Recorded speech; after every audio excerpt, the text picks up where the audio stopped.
Have you ever noticed how people who have gone through deep pain often form an extraordinary connection with animals?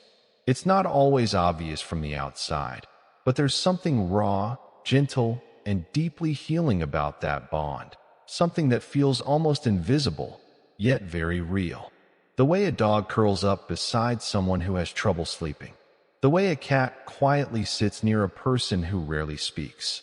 The way a rescued bird finds safety in the hands of someone who has been broken before. It's as if two wounded souls recognize each other without words. This is the hidden bond between trauma survivors and animals. A connection built not from perfection, but from understanding. From a psychological point of view, trauma changes how the brain perceives safety. When someone goes through emotional or physical pain, their nervous system becomes hyper-aware. The brain stays on alert, constantly scanning for danger, even when none is there. This state, often called hypervigilance, makes it difficult to trust people, because people, after all, are unpredictable. Words can wound, promises can break, but animals, they don't judge. They don't pretend. A dog's love is simple.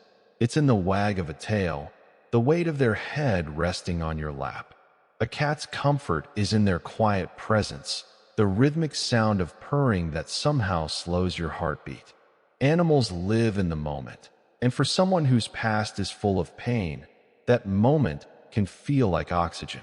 To a trauma survivor, animals represent emotional safety, something that many humans failed to provide. They give affection without expectation, comfort without questions, and presence without pressure.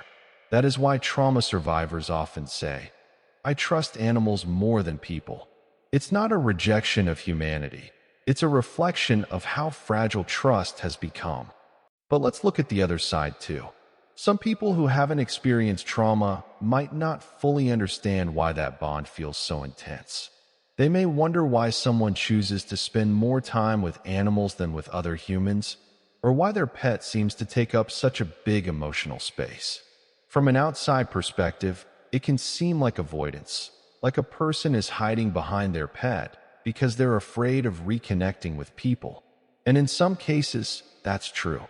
For some trauma survivors, the safety of an animal can become a comfort zone that's hard to step out of. The pet becomes a shield against a world that once hurt them. In psychology, this is sometimes seen as a form of protective attachment. It's not unhealthy by default, but if the person relies entirely on their animal for emotional regulation, they may struggle to rebuild human relationships. Because healing requires connection, not only with animals, but eventually with people too. But even then, it's important to remember, healing isn't a race. Animals often act as the bridge back to human trust. They remind us that connection is still possible, that love can exist without pain. For many, their first real experience of unconditional love comes not from a person, but from an animal who stays, even when they're at their lowest.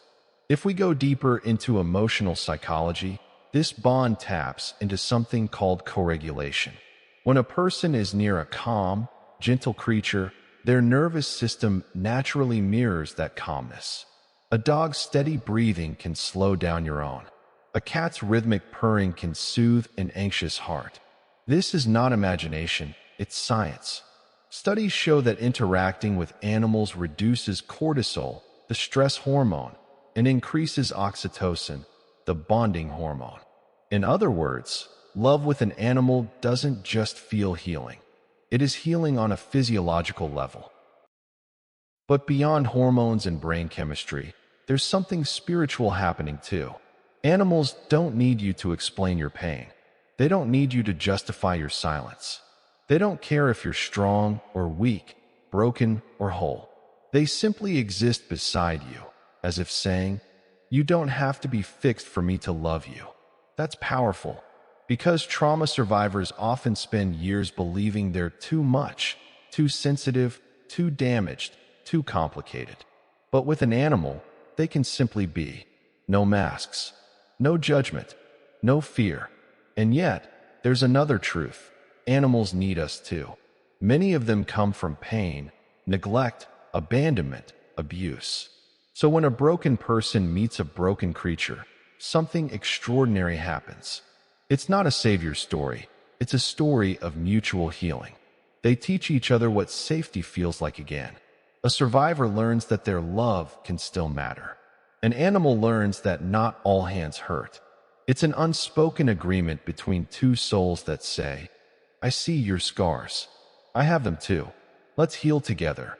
But of course, love alone doesn't erase trauma. An animal can offer warmth, but not therapy. Comfort, but not closure. The danger is when someone expects their pet to carry the entire weight of their healing.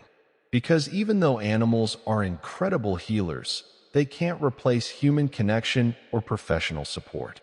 The healthiest healing happens when that bond becomes a foundation, not a cage.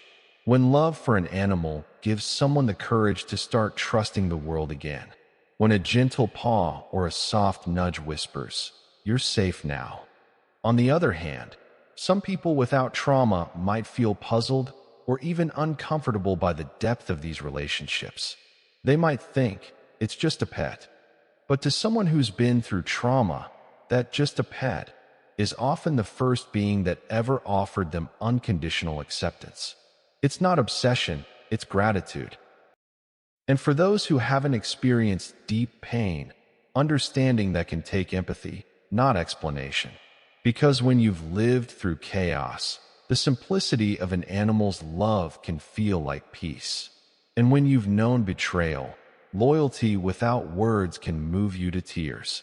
Animals don't fix what's broken, but they give you enough light to start walking again. So what is the hidden bond between trauma survivors and animals? It's a bond built on silence, trust, and safety. A connection that doesn't need to be loud to be real. It's the way a dog leans against someone who doesn't know how to ask for comfort. It's the way a cat climbs into the lap of someone who hasn't smiled in weeks. It's the way two wounded hearts, one human, one animal, find rhythm in each other's breathing.